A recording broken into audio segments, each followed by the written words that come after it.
Suman TV Warangal ప్రేక్షకులకు నమస్కారం. ఈరోజు యోగా గురించి మాట్లాడే ముందు నిజానికి యోగా అనేది ఈ రోజు కాదు, వేల సంవత్సరాల క్రితం భారతదేశంలో పుట్టింది, ప్రపంచానికి నేర్పింది. మరి అలాంటి యోగా అన్ని రోగాలకు కూడా దివ్య ఔషధంగా పనిచేస్తుందా? నిజానికి ఒక యోగాసనం వల్లనే అనేక రుగ్మతలు తగ్గుతాయా అని చాలామంది యోగా సాధకులు చెప్పేదంతా కూడా పూర్తి స్థాయిలో వాస్తవమేనా? ఒక యోగా ఉంటే మిగతా ఏవి అవసరం లేదా? ఇవన్నీ మనకు చెప్పడానికి, వివరంగా చర్చించడానికి శంకర్ నీలం గారు, యోగా సాధకులు, యోగా శిక్షకులు, శ్రీ పరివార్ సంస్థ తరఫున వరంగల్, హన్మకొండ ప్రాంతాలలో గత కొన్ని సంవత్సరాలుగా యోగా కార్యక్రమాలు నిర్వహిస్తున్నారు. వారిని అడిగి తెలుసుకుందాం. మన సుమన్ టీవీ స్టూడియోకి వచ్చారు. శంకర్ నీలం గారు, నమస్కారం. నమస్కారం సార్, నేను ఇంతకుముందు చెప్పినట్లుగా అన్ని జబ్బులకు యోగా పరిష్కారం చూపుతుందా? ప్రధాన పరిష్కారం చూపుతుందా? ఎట్లా? యోగా గురించి ఒక మాటలు చెప్పండి. యోగా అంటే కలయిక అండి. యోగా అంటే ఒక కలయిక లేదా సమన్వయం అని కూడా అనొచ్చు. అయితే ఇక్కడ ఏమవుతుందంటే యోగా తోటి చాలా సమస్యలు పరిష్కారం అవుతాయి. కానీ యోగా అనేటువంటి దాన్ని ఒక సిస్టమాటిక్ మెథడ్లో కనుక మనం తీసుకోగలిగితే అప్పుడు అది అన్ని రకాల సమస్యలకు పరిష్కారం చూపిస్తాం. గురువు పర్యవేక్షణలో మాత్రమే తీసుకోవాలి.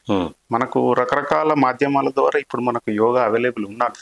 కానీ దానివల్ల ఏమవుతుందంటే సరి అయినటువంటి జ్ఞానం లేకపోవడం వల్ల ఇంకా కొన్ని సమస్యలు పెరిగేటువంటి ఛాన్సెస్ కూడా ఉంటాయి. కానీ ఒక సరి అయినటువంటి గురువు యొక్క శిక్షణ పొందినటువంటి ఒక గురువు యొక్క సమక్షంలో కనుక మనం యోగా నేర్చుకున్నట్టు చాలా అద్భుతమైనటువంటి రిజల్ట్స్ వస్తాయి. ఎందుకు అంటే దానికి ఒక సైంటిఫికల్ రీజన్ ఉంది. ఏంటో సైంటిఫికల్ రీజన్ అంటే మనిషి ఒక 4 పిల్లర్స్ ఉంటాయి. ఆ 4 పిల్లర్సే ఇవి మనం సంపూర్ణమైనటువంటి ఆరోగ్యంగా ఉండడానికి 4 పిల్లర్స్ ఉంటాయి. ఒకటి శరీరం, ఒకటి ప్రాణం, మూడవది ఏంటి అంటే ప్రాణంతో పాటు మనస్సు, నాలుగవది ఇంకొకటి ఉంటుంది ఇంటెలెక్చువాలిటీ. ఈ 4టిని సమన్వయం చేయడం ద్వారా మనం సంపూర్ణమైనటువంటి ఆరోగ్యంగా ఉండొచ్చు.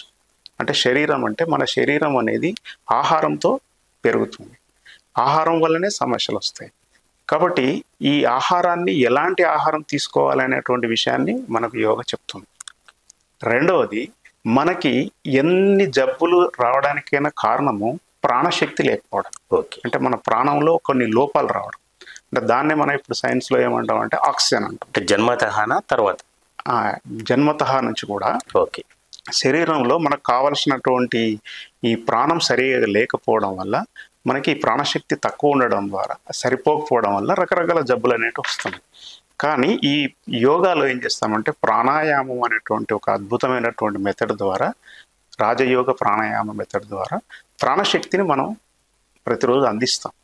దీనివల్ల మనకు ఆటోమేటిక్ ఏమవుతుందంటే ఆరోగ్యం అనేది సిద్ధిస్తాం. రెండవది. ఇక మూడవది మనకు అందరికీ తెలిసినటువంటిదే మనస్సు. మనం ఎన్ని ఉన్నప్పటికీ కూడా, అన్నిటికంటే ప్రధానమైనటువంటి ఎన్ని ఉన్నప్పటికీ కూడా, ఎంత డబ్బున్నా, ఎన్ని కంఫర్ట్స్ ఉన్నా, ఎట్లా ఉన్నా కూడా మనస్సు బాగలేకపోతే మనం ఏం చేయలేం. కానీ ఈ మనస్సు అనేటువంటి దానికి నిజంగా చెప్పాలంటే సైన్స్లో కూడా సరైనటువంటి పరిష్కారం లేదు. కొంత ఉపశమనం మాత్రమే ఉంటుంది. సైకియాట్రిస్టు వీళ్ళంతా ఏం చేస్తారంటే కొంత ఉపశమనం ఇస్తారు, కానీ పూర్తి స్థాయిలో మనకి స్వస్థత అనేది రాదు. కాబట్టి దీన్ని మనం ఎలా చేస్తామంటే మెడిటేషన్ అనేటువంటి ఒక ప్రక్రియ ద్వారా, దాన్ని మెడిటేషన్ ఏమంటారంటే మెడిటేషన్ ఈజ్ ఎ మెడికేషన్ అని చెప్తారు. కాబట్టి ఈ విధంగా దాని ద్వారా ఏం చేస్తామంటే ఈ మనస్సును కొంతవరకు కంట్రోల్లోకి తీసుకురావడం ద్వారా మనం ఆ స్వస్థత చేకూర్చే విధంగా చేస్తాం. ఇక దీంతో పాటు మరొకటి ఉంటుంది, అది విజ్ఞానమయ కోశం అంటారు. This is called intellectuality. చూడండి, ఇది ఎట్లా అంటే ఒక చిన్న పిల్లవాడు ఉన్నాడు. చిన్న పిల్లవాడికి హాయిగా నవ్వుతాడు, మనకి ఏ ఫీలింగ్ వచ్చినా హాయిగా నవ్వుతాడు, లేదంటే హాయిగా ఏడుస్తాడు. కానీ అదే వ్యక్తి పెద్దవాడు అయిన తర్వాత నవ్వాలంటే నవ్వడు. కొన్ని బంధనాలు ఉంటాయి. అంటే ఏమవుతుంది, ఇక్కడ ఇంటెలెక్చువాలిటీ డెవలప్ అయింది. ఈ ఇంటెలెక్చువాలిటీ డెవలప్ అయినప్పుడు మనిషి సహజ సిద్ధంగా ఉండలేకపోతున్నాడు. దీనివల్ల ఏం జరుగుతుంది అని అంటే రకరకాల రుగ్మతలు వచ్చేటువంటి అవకాశం ఉంటుంది. కాబట్టి మనిషి తను ప్రతి క్షణం హాయిగా ఆనందంగా ఎలా ఉండాలి, కొన్ని విశ్వసత్యాలు అనేటివి ప్రకృతిలో ఉన్నాయి. ప్రకృతి యొక్క జీవన విధానాన్ని కనుక మనం అలవాటు చేసుకోగలిగితే, మన ఈగోను కొంత తగ్గించుకోగలిగితే డెఫినెట్లీ చాలా చాలా హెల్తీగా ఉండేటువంటి అవకాశం ఉంటుంది. ఈ విధంగా ఏం చేస్తామంటే శరీరం ఒకవైపు, మనసు, తర్వాత ప్రాణం ఒకవైపు, మనస్సు మరొక వైపు ఇంటలెక్చువాలిటీ, ఈ నాలుగిటిని సమన్వయం చేయడము ద్వారా మనిషి సంపూర్ణమైనటువంటి ఆరోగ్యంగా ఉండేటువంటి అవకాశం. దీన్నే యోగా అంటాం. దీన్నే యోగా కలయిక, సమన్వయము అంటారు. ఈ సమన్వయం కనుక సాధించినట్టంటే నిజంగా మనిషి అద్భుతమైనటువంటి జీవన విధానం ఉండేటువంటి అవకాశం ఉంటుంది. అసలు మనిషి ఆనంద స్వరూపుడే, తన పుట్టుకే ఆనంద స్వరూపుడు. కానీ మనిషి ఏం చేస్తున్నాడు, తనకి ఏదో కావాలని చెప్పేసి పరుగు పెడుతున్నాడు. ఆ పరుగులో స్ట్రెస్కు లోను కావడం, ఆ స్ట్రెస్ వల్ల రకరకాల టాక్సిన్స్ శరీరంలో రిలీజ్ కావడం, అవి శరీరం లోపల అన్నిట్లో కలిసిపోవడం, దీనివల్ల మనకు రకరకాల అనారోగ్య సమస్యలు అనేవి వస్తున్నాయి. రైట్ శంకర్ గారు, యోగా గురించి అంటే ప్రాచీనమైనది కదా, దీనికి సంబంధించి నాకున్న సందేహం ఏంటంటే చాలామంది యోగా అంటే ఆసనాలతో చేయిస్తారు, అక్కడితో సరిపుచ్చుతారు. కొందరు ప్రాణాయామం, దాని ప్రాధాన్యత కొద్ది రోజుల్లో చాలా పెరిగింది. మరి అంటే ప్రాణాయామం వేరా, యోగాసనాలు వేరా, యోగా అంటే అదొకటి మాత్రమేనా, దీనిలో ఏమైనా తేడాలు ఉన్నాయా? చాలా మంచి క్వశ్చన్ సార్, చాలా మంచి క్వశ్చన్. ఎందుకంటే చాలా మందికి ఉన్నటువంటి డౌట్ ఏంది, చాలా మంది ఏమనుకుంటారంటే ఓన్లీ ఆసనాలు మాత్రమే యోగా అంటారు, కొంతమంది ప్రాణాయామ అనుకుంటారు, కొంతమంది మెడిటేషన్ మాత్రమే యోగా అంటారు. కానీ వాస్తవంగా యోగా అనేది అష్టాంగం అండి. ఓకే, అష్టాంగం. దీన్ని ఏమంటారంటే యమ, నియమ, ఆసన, ప్రాణాయామ, ప్రత్యాహార, ధారణ, సమాధి. ఈ మొత్తం 8 అంగాలు కలిస్తేనే యోగా అవుతుంది. అంటే ఇప్పుడు మీరు అన్నట్టుగా ఏదైతే ఆసనాలు అన్నారో, ఆసనాలు ఒక్కటే కాబట్టి ఆసనాలు ఉండాలి, ప్రాణాయామ ఉండాలి, తర్వాత దాంతోపాటు మెడిటేషన్ ఉండాలి, దాంతోపాటు అవేర్నెస్ ఉండాలి. ఇంకొకటి చాలా ముఖ్యమైనటువంటిది అంటే మన బాడీని క్లీన్ చేయకుండా ఇవన్నీ ఏమీ చేయలేము. ఒక పాత్ర ఉందనుకోండి, పాత్రలో మనం ఏదైనా పెట్టాలనుకుంటే దాన్ని క్లీన్ చేయాలి. ఫస్ట్ క్లీన్ చేయకుండా అందులో పెట్టామనుకోండి అది పాడైపోతుంది. అదే మన శరీరంలో కూడా మన శరీరాన్ని ముందు క్లీన్ చేయాలి. క్లీన్ చేయాలంటే ఆహారంతో సాధ్యమే. ఆయుర్వేదంలో ఒక మాట వాడారు, ఏమన్నారంటే ఆహారమే ఔషధము, ఆహారమే విషము అన్నారు. అంటే ఆహారాన్ని సరైన విధంగా సరైన పద్ధతిలో ఏది తీసుకోవాలి విచక్షణతో కనుక తీసుకుంటే అదే మనకు మెడిసిన్. దాన్ని విచ్చలవిడిగా తీసుకున్నట్టు ఏదంటే అదే విషంగా మారిపోతుంది. దానివల్లనే మనకు రకరకాల అనారోగ్య సమస్యలు అనేవి వస్తాయి అన్నమాట. అదే అంటే దీంట్లోనే అనుబంధ ప్రశ్న అనుకోండి, చాలా మంది ఇప్పుడు మీరు అన్నట్టుగా 8 అంశాలు సరే నేర్పిస్తున్నారా, నేర్పియరా, వాళ్ళు నేర్చుకుంటున్నారా లేదా అనేది పక్కన పెడితే అది కూడా ఉరుకులు పరుగుల జీవితం. టీవీలలో చాలా వరకు చూసి కూడా నేర్చుకునే పరిస్థితి ఉంది. అది నిజానికి పూర్తి స్థాయి యోగా అంటారా? కాదండి, ఖచ్చితంగా కాదు. ఎందుకంటే ఎక్కడైనా టీవీలో అన్నా కానీ ఇప్పుడున్నటువంటి మాధ్యమాల్లో సోషల్ మీడియాలో ఎక్కడ వచ్చినా కూడా కొంతవరకు మాత్రమే వాళ్ళు చెప్పగలుగుతారు అంతే. అది మళ్ళీ ఒక గురువు సమక్షం లోపల ఏదైనా ఒక ఆసనం కానీ మెడిటేషన్ కానీ ఏదైనా చేసేటప్పుడు జనరల్గానే తప్పులు చేస్తుంటారు. లెర్నింగ్లో ఉన్నప్పుడు డెఫినెట్గా మిస్టేక్ చేస్తూ ఉంటారు.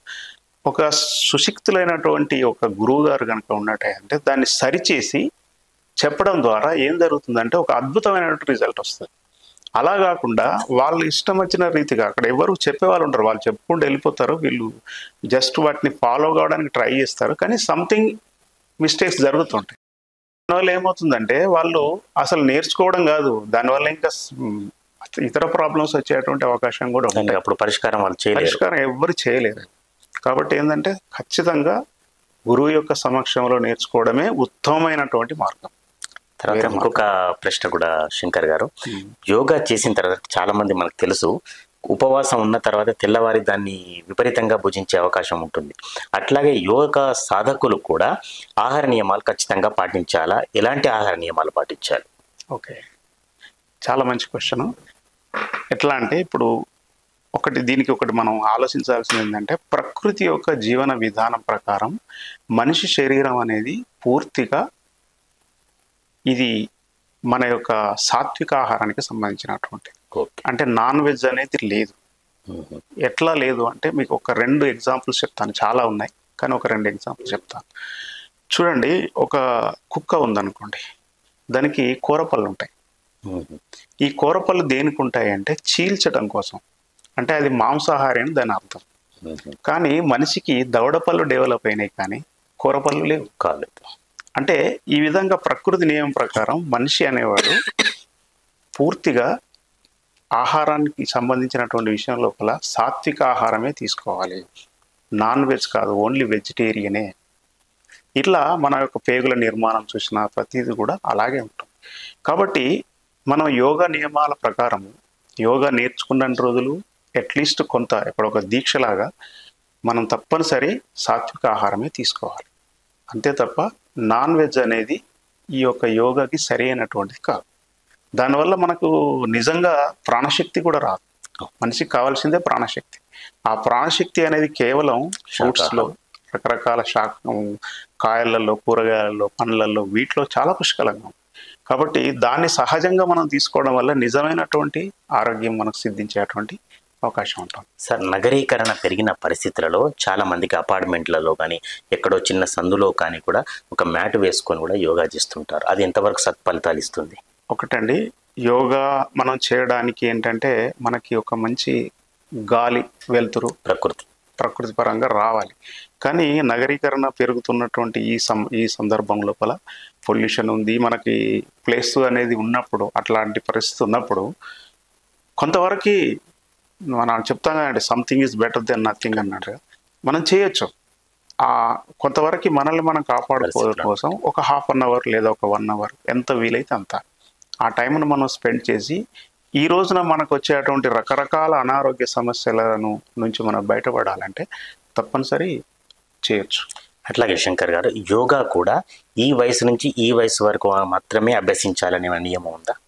అలాంటిది ఏం లేదండి. ఏ వయసు వారు? చాలా మంది, ఇది కూడా చాలా మందికి ఉన్నటువంటి ఒక కన్ఫ్యూజన్. ఏమంటారంటే యోగా చేసే వాళ్ళు ఎవరు అంటే ఓన్లీ రిటైర్ అయిన వాళ్ళు, జీవితం చరమాంకం లోపల అలా ఉండేటువంటి వాళ్ళు చేయాలనేది చాలా మందికి ఉన్నటువంటి ఒక మిస్కాన్సెప్షన్. అది వాస్తవంగా ఏంటంటే ఈ యోగా అనేది ప్రతి ఒక్క వ్యక్తికి అవసరం. అసలు వాస్తవంగా చెప్పాలంటే మనకు చెప్తారు జీవితమే యోగా అంటారు. పుట్టిన పిల్లవాడు కూడా తల్లి గర్భం లోపల జ్ఞానముద్రలో ఉంటాడు, ఇలా ఉంటాడు, ఇలా ఉండడం జ్ఞానముద్ర. అంటే అక్కడి నుంచి వాడి యొక్క యోగా స్టార్ట్ అవుతుంది. కాకపోతే యోగాను మనం ఫిజికల్గా నేర్చుకోవాలి అని అంటే ఒక 5 years కంటే ఎక్కువ ఏజ్ ఉన్నటువంటి వాళ్ళ నుంచి జీవిత చరమాంకంలో ఎక్కడి వరకైనా ప్రతి ఒక్కరు నేర్చుకోవచ్చు. అందరూ నేర్చుకోవడానికి చాలా చాలా సులభమైనటువంటి మార్గమే యోగా మార్గం. స్త్రీ పరివార సంస్థ తరపున హనుమకొండ, వరంగల్ ప్రాంతాల్లో మీరు ఏ కార్యక్రమాలు చేస్తున్నారు? ఎక్కడ యోగా సాధనకు సంబంధించిన అవకాశాలు ఉన్నాయి మీకు సంబంధించి? మా యొక్క శ్రీ పరివార్ అనేటువంటి ఆధ్యాత్మిక సంస్థ, ఇది ట్రస్ట్ ఉంది. ఇది దాదాపుగా 1999 నుంచి ఇప్పటి వరకు కొన్ని వేల లక్షల మంది దీని ద్వారా ఎంతో గొప్ప స్వాంతన పొందినటువంటి ఉన్నారు. మన యొక్క శ్రీ పరివార్కు సంబంధించినటువంటి క్లాసెస్ అన్నీ కూడా ప్రస్తుతం మనకు వరంగల్, నర్సంపేట, కాటారం, మహాదేవ్పూర్, గోదావరికని, జనగామ ఇలాంటి ఏరియా లోపల ఈ ప్రస్తుతం అయితే చాలా వరకు క్లాసెస్ జరుగుతున్నాయి. అందరూ కూడా నేర్చుకుంటున్నారు. 21 రోజుల సాధన అనేది ఇక్కడ ఉంటుంది. 21 రోజుల సాధన లోపల మేము ఈ యొక్క అన్ని 4 విధాలుగా మనిషి యొక్క జీవన విధానాన్ని మార్చేసి వాళ్ళ లోపల సంపూర్ణమైనటువంటి మార్పులు తీసుకురావడం కోసం సంస్థ అనేది పనిచేస్తుంది. చాలామంది చేశారు, ఇప్పుడు కూడా క్లాసెస్ నడుస్తున్నాయి. హనుమకొండ ప్రాంతంలో సంప్రదించాలనుకునేవారు అంటే చాలామంది కూడా వృత్తి ఉద్యోగాలు ఉన్న వాళ్ళకి కొంచెం ఈ టైం అనేది ఫ్లెక్సిబిలిటీ ఉండదు. అటువంటి వాళ్ళకి ఎట్లా ఉంటుంది? ఫ్లెక్సిబిలిటీ అంటే ఒక్కటండి, మనం ఏమంటున్నాం అంటే రోజుకి ఒక 2 గంటలు తమ కోసం తమ కేటాయించుకుంటే ఒక 21 రోజులు, ఒక 21 రోజులు కనుక వాళ్ళు నేర్చుకోగలిగితే ఒక అద్భుతమైనటువంటి టెక్నాలజీ నేర్చుకోవడం ద్వారా వాళ్ళు దాన్ని ఇంటి దగ్గర రోజు ఒక అర్ధ గంట, ఒక 30 minutes కనుక వాళ్ళు రోజు సాధన చేసుకోగలిగితే జీవితాంతం హ్యాపీగా ఉండే అవకాశం. ఈ నేర్పిన విద్య ద్వారా తర్వాత ప్రాక్టీస్ చేసుకోవచ్చు. మొత్తం మీద మాత్రం అంటే యోగా అనేది ఖచ్చితంగా మానసిక, శారీరక శక్తులను మాత్రం ప్రేరేపిస్తుంది, ఆరోగ్యవంతపిస్తుంది. అన్డౌట్గా ఎలాంటి సందేహం లేదు. ఖచ్చితంగా మనిషి లోపల అద్భుతమైనటువంటి మార్పు తీసుకొస్తుంది. చాలా రుగ్మతలు కూడా తక్కువ అయ్యాయని మీరు స్వయంగా గమనించారా మీ శిక్షణలో? ఖచ్చితంగా. దీర్ఘకాలిక రోగాలు, దీర్ఘకాలికమైనటువంటి రోగాలన్నీ కూడా తగ్గుతాయండి. ఎందుకు తగ్గుతాయంటే వాటి పేరే లైఫ్ స్టైల్ డిజార్డర్స్ వల్ల వచ్చేటువంటి ప్రాబ్లమ్స్. ఓకే. ఇక్కడ మేము ఏం చేస్తామంటే లైఫ్ స్టైల్ను ఆర్డర్లోకి తీసుకొస్తాం.